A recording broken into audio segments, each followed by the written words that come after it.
विज्ञान से जुड़ी नवीनतम वीडियो को देखने के लिए चैनल की सदस्यता लेना ना भूलें और विज्ञान से संबंधित सभी वीडियो पर जानकारी लेने के लिए बेल आइकन जरूर दबाएं।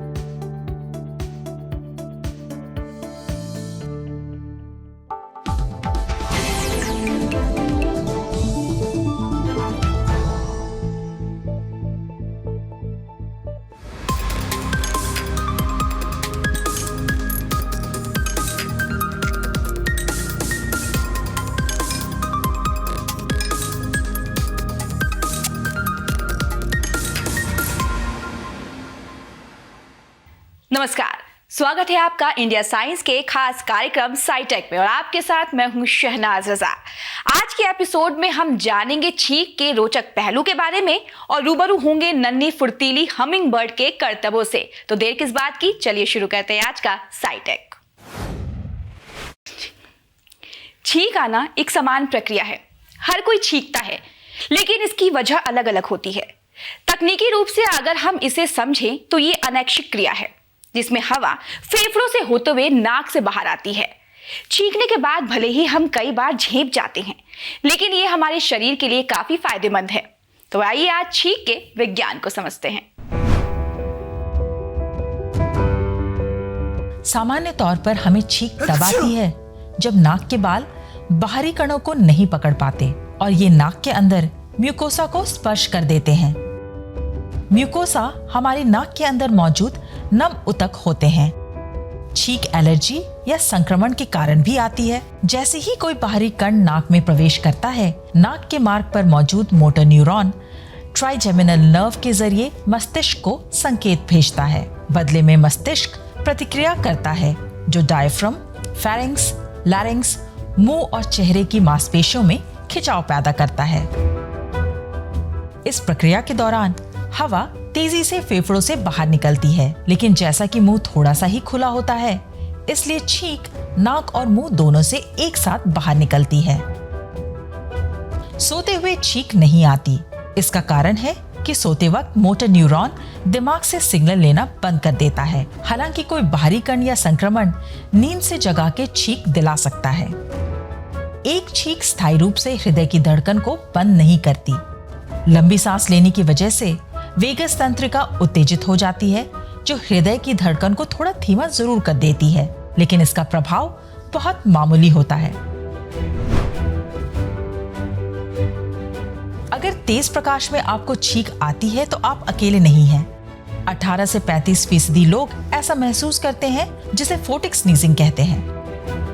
वैज्ञानिकों का कहना है कि प्रकाश पड़ने पर आंखों की पुतलियों को सिकोड़ने का जो संकेत दिमाग से मिलता है, वो छींक के लिए मिलने वाले संकेतों से कहीं ना कहीं आपस में मिल जाती है और इस तरह छींक आ जाती है।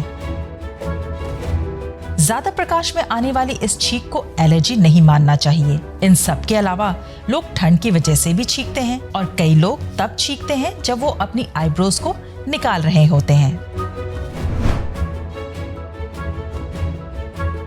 एक साथ बार बार छींकना पूरी तरह से सामान्य बात है।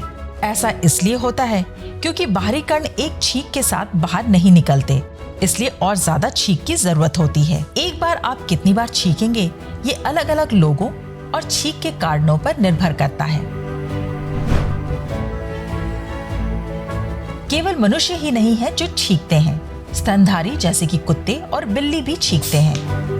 कुछ गैर स्तनधारी जैसे कि इग्वाना और चूजे भी छींकते हैं और इनके छींकने का कारण भी मनुष्य की तरह होता है। पशुओं में छींक का इस्तेमाल संचार के लिए भी किया जाता है। जैसे कि अफ्रीका में जंगली कुत्तों का दल छींक को संचार के रूप में इस्तेमाल कर इस बात का निर्णय करता है कि शिकार करना है या नहीं। University of Arkansas for Medical Sciences के डॉक्टर एलिसन वुडॉल के मुताबिक छींक के दौरान मुंह और नाक बंद करने से सर में दर्द और ईयर ड्रम्स खराब हो सकता है। ये इतना प्रभावी है कि इंसान बहरा भी हो सकता है।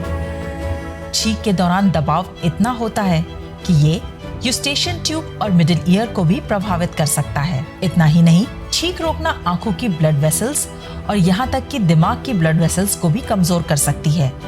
इसलिए बेहतर है कि छींक को रोका ना जाए, बल्कि बाहर आने दिया जाए। हम एक बेहद ही रोचक पक्षी हमिंग बर्ड की बात करेंगे। वैसे तो ये पक्षी है, लेकिन आकार में कई कीटों से भी छोटी होती है और कुल्फी जमा देने वाली ठंड में रहती है। हाल के वैज्ञानिक अध्ययन में पता चला है कि हमिंग बर्ड बर्फीली रातों में जीवित बचने के लिए अपने शरीर का तापमान सामान्य की तुलना में 33 डिग्री सेल्सियस तक कम कर सकती है। कैसे, आइए जानते हैं।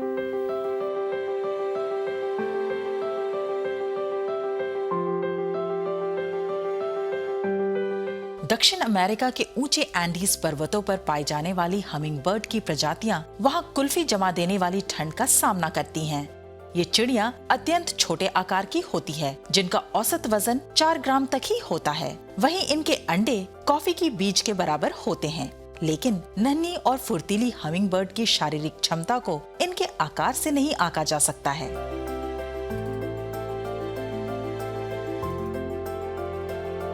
अपने छोटे आकार के हिसाब से हमिंग बर्ड की मेटाबॉलिक यानी चय उपचय दर सभी कशेरुकी जीवों की तुलना में सबसे अधिक होती है। ये मनुष्यों की मेटाबॉलिक दर से लगभग 77 गुना अधिक होती है। इसी वजह से उन्हें लगातार खाते रहना पड़ता है। लेकिन जब बहुत ठंड हो या अंधेरा है तो भोजन तलाशना मुश्किल हो जाता है। वहीं शरीर का तापमान सामान्य बनाए रखना है तो बहुत अधिक ऊर्जा की खपत होती है, जिसकी पूर्ति के लिए भोजन मिलना मुश्किल होता है। ऐसे में ये अपने शरीर का तापमान बहुत कम कर खुद को भूख से मरने से बचाती हैं। हमिंग बर्ड की इस अवस्था को टॉरपोर या तंद्रा की अवस्था कहते हैं। टॉरपोर में पक्षी बिल्कुल गतिहीन हो जाते हैं और किसी तरह की कोई प्रतिक्रिया नहीं देते। इन्हें देखने पर पता भी नहीं चलता कि ये जीवित हैं या नहीं, लेकिन सुबह होते ही वापस सक्रिय होकर भोजन की तलाश शुरू कर देते हैं।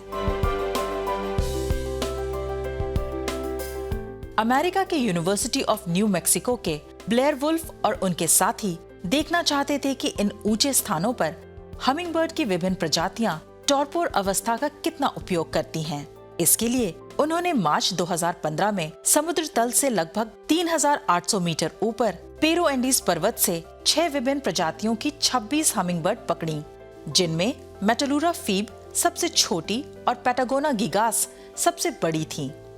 यहाँ रात का तापमान 0 के करीब पहुँच जाता है।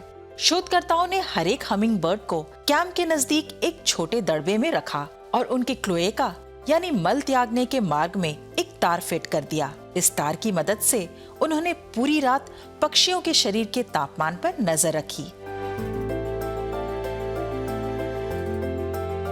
न सिर्फ प्रत्येक प्रजाति की हमिंग बर्ड टॉरपोर अवस्था में गई, बल्कि कई हमिंग बर्ड के शरीर का तापमान 0 डिग्री के करीब पहुंच गया। मेटालुरा फीब हमिंग बर्ड के शरीर का तापमान तो 3.26 डिग्री सेल्सियस तक पहुंच गया था, जो पक्षियों और गैर हाइबरनेटिंग जीवों में सबसे कम दर्ज तापमान है।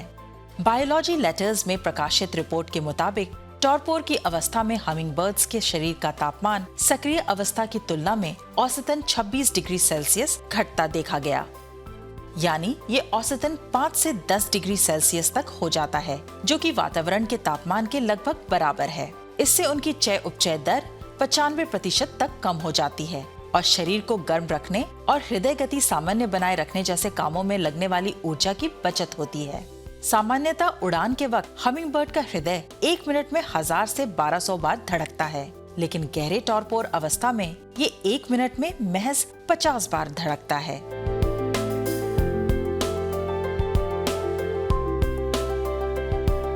वैसे तो किसी जीव का सुप्तावस्था में जाना जोखिमपूर्ण हो सकता है, क्योंकि इस अवस्था में वे आसानी से शिकार हो सकते हैं।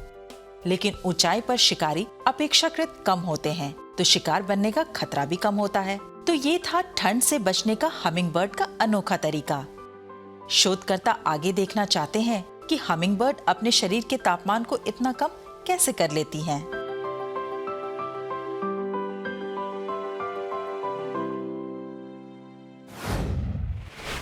तो आज का साइटेक आपको कैसा लगा, हमें लिखना ना भूलिएगा। आप अपने सुझाव नीचे दी गई ईमेल आईडी पर भेज सकते हैं। साथ ही अपने मोबाइल पर साइटेक देखने के लिए इंडिया साइंस का ऐप जरूर डाउनलोड करें और हमें फॉलो और सब्सक्राइब भी जरूर करें। तो आज के लिए बस इतना ही। साइटेक के एक नए अंक के साथ हम फिर हाजिर होंगे, लेकिन जाते जाते आपको छोड़ जाते हैं विज्ञान के एक बेहद रोचक पहलू के साथ। तब तक के लिए नमस्कार।